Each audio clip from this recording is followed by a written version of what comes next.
Alright, what's going on, Forgotten Nation? I'm your host, FG, and welcome back to another Vinyl Hands-On session. The weather's getting cold and the holiday season's upon us, so I feel like this is the perfect opportunity to talk about one of my favorite games as of recent times, and one we've actually covered here on the channel before. This is a game that caught a lot of people by surprise, coming from a small little indie studio. As a matter of fact, it was so big that this game was even a contender for Game of the Year. Crazy to think about.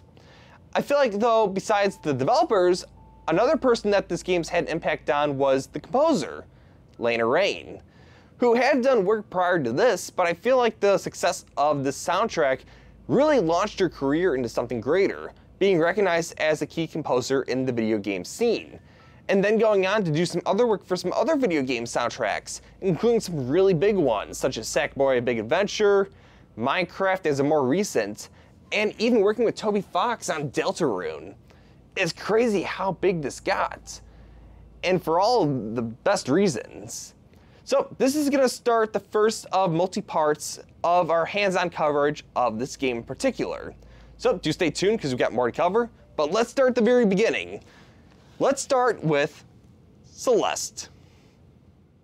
The Celeste Double LP, originally pressed in 2018 by Ship the Shore Phone Co., numbered as their 28th official release in their catalog. Celeste, also released in 2018, is a platforming game inspired by the developer's original pitch for the Pico 8, which is created in 4 days as part of a contest. The fully fleshed game features unique levels and characters following a story that has heavy emotional tones due to its subject material. The main character, Madeline, looking to reach the summit while overcoming deep thoughts of anxiety and depression, made manifested by the mountain. A part of herself fans refer to as Battleline. There are 3 parts of the game's overall soundtrack: the main game, the B-sides, and the DLC expansion, Farewell. This set includes 19 tracks across 2 vinyls, focusing solely on the songs featured through the main gameplay of Celeste. So let's say someone comes up to me and they say, "We want you to make a video game soundtrack for our game, but the story is about climbing a mountain." What's the first thing you think of? Well, for me, it's gotta be something between the lines of Germany and Switzerland, where you have people yodeling as they climb a mountain. I'm kind of thinking in the same vein of that Mickey Mouse short way back when. The point is, what you think it's gonna be and what it turns out to be are kind of 2 different things. But in the case of Celeste, that's actually a pretty big deal, because what we have here is one of the best video game soundtracks that came out when the game was released in 2018. As a matter of fact, it was even nominated for Soundtrack of the Year back during the Game Awards, but was snubbed by Red Dead Redemption 2, as was many other games at the time. I'm sure it's a great game, but I don't understand how Red Dead Redemption 2 won so many. Case in point though, what we have here is easily one of the best video game soundtracks of recent times. But what made it so great? Well, for me personally, it goes back to the choice of genre. It makes heavy use of electronic and chiptune, and you'd expect that from something with a pixel art style. But I think the real charm was through the use of organic instruments such as the piano. Lena Raine did an amazing job when you add that to the mix, because you're able to distinguish it from everything else that's happening. And it helps to build the main motif that you hear through the game. Da da da da da.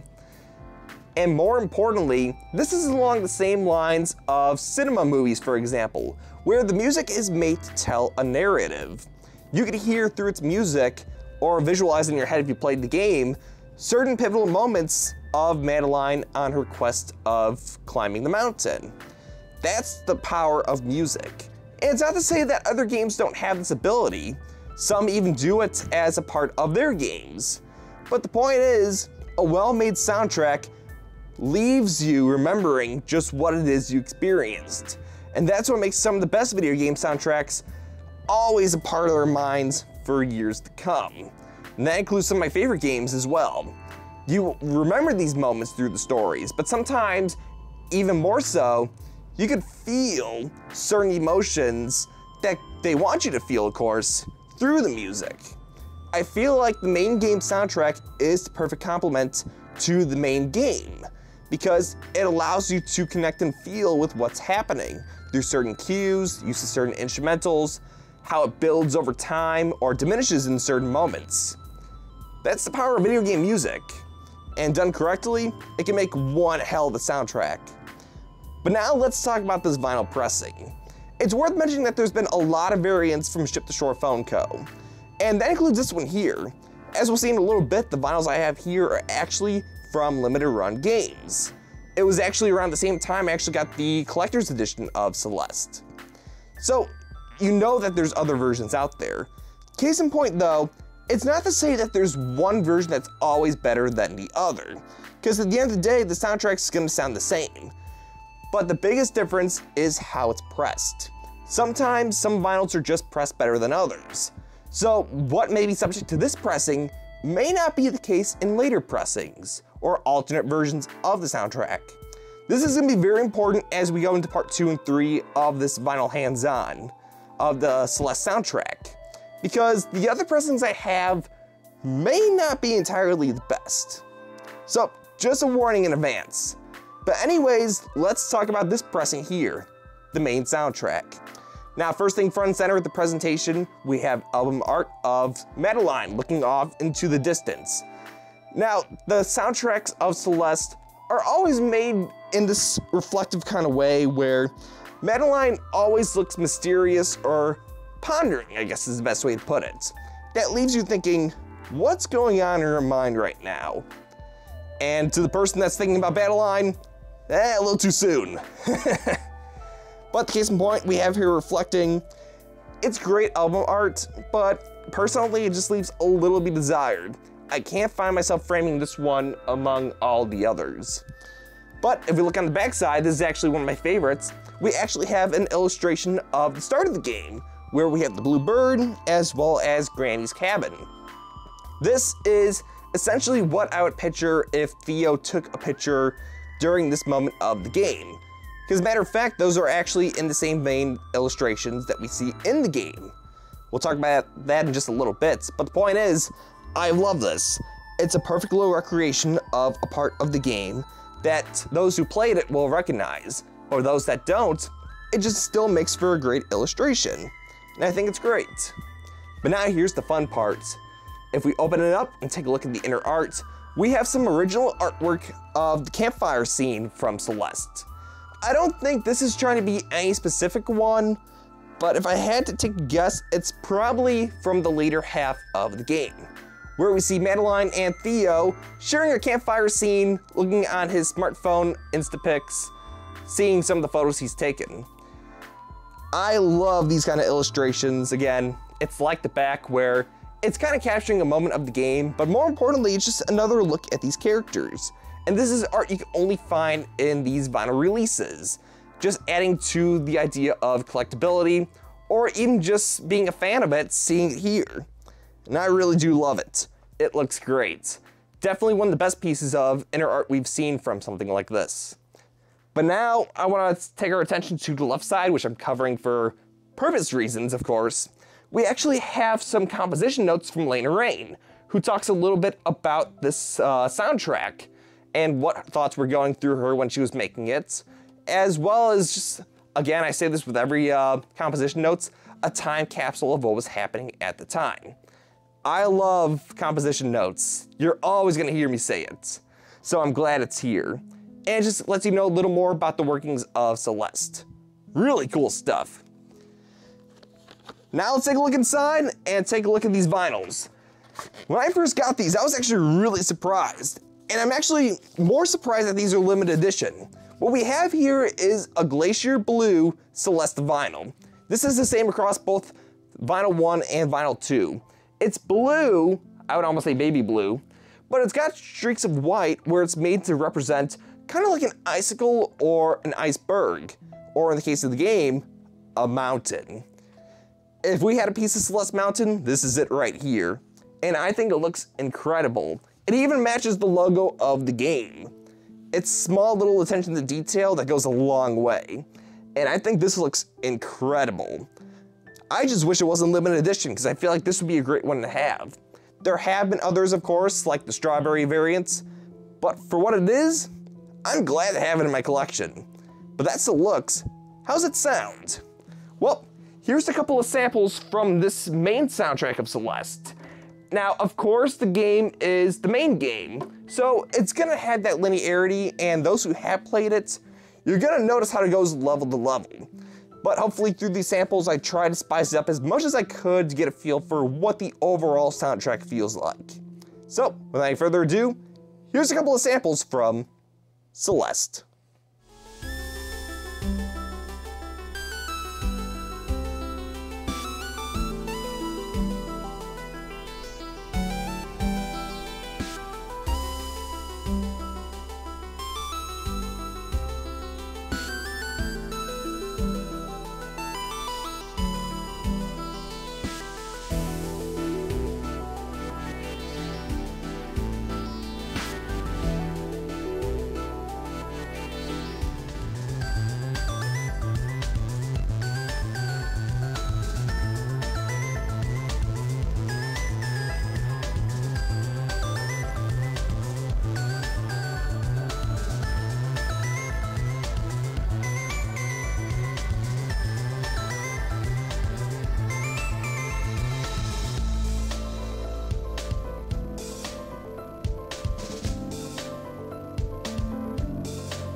Celeste is a game that means a lot to everyone. Focusing on its main gameplay and story, I think that the reason people love it so much is that it was innovative for the platforming genre, but it had a lovable cast of characters and an overall story that was engaging to many that they could draw their own connections. For me, this was definitely one of the more engaging experiences I've had with a platforming game since Rayman Legends on the Wii U. With its characters, while I can't say I had that emotional level with Madeline, I would say that I was able to relate with another character, Theo, where his overall story was that he wanted to take on photography to be closer with his late grandfather. But with any social media following nowadays, in this case being Instapics, the more of a following you gain, the more eyes that are always watching you. And you start to feel this judgment and pressure that if what you're doing is even good enough for the eyes of the masses. And there's always this ongoing stress because of it. Sound familiar? Overall though, I really did enjoy Celeste's main game and story, as did everyone else. But how about the soundtrack? Well, that's where I'm a little divided, all things considered. Overall, I really do enjoy the main game soundtrack. But hear me out on this one. Try taking a single track from the game, whether it's your most favorite or your least favorite. Now, if it's your most favorite, you're probably going to associate it more with the game, especially if you've played it, and there's reasons your favorite. But then take your least favorite. You're not going to want to listen to it as much as, say, your most favorite. As a matter of fact, you're wondering why you even choose it in the first place. This is a problem not just exclusive to Celeste, but the case in point I'm trying to make here is that if you take some of these tracks on their own, they're not going to be the same. My biggest problem with the soundtrack is that I just don't find myself wanting to listen to some of the tracks in there. That unless I'm listening to it all sequentially from beginning to end, I will want to listen to it. But to pull it out on its own, I just can't do it. It just doesn't sound as good to me. The same comparison can be drawn, for example, if you take a random chapter out of a book, or you walk into a movie without any of the previous or after footage. It's just a glimpse of something greater that you might not understand.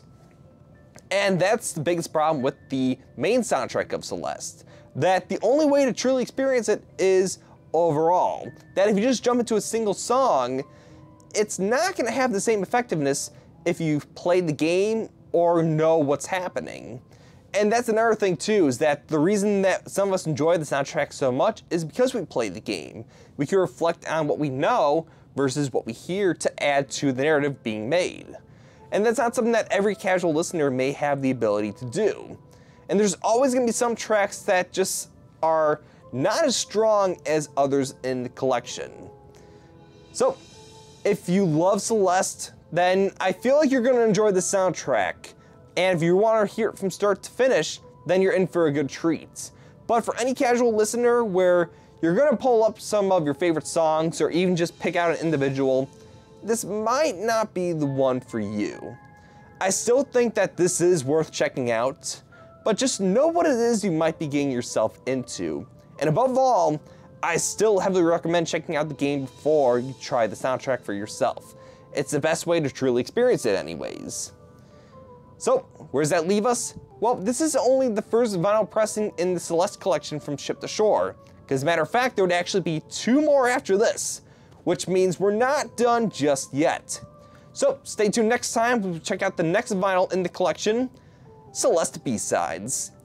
That's gonna do it for this hands-on session of Celeste. My favorite track of the session has to be Scattered and Lost. I love how it's a track that builds up over time and becomes something grand. It starts with the piano, but then starts to grow more with some ghostly noise until it just reaches that climax. It's great. But hey, if you like this video, be sure to let me know about it in the comments down below. And as always, I'll see you in the next video.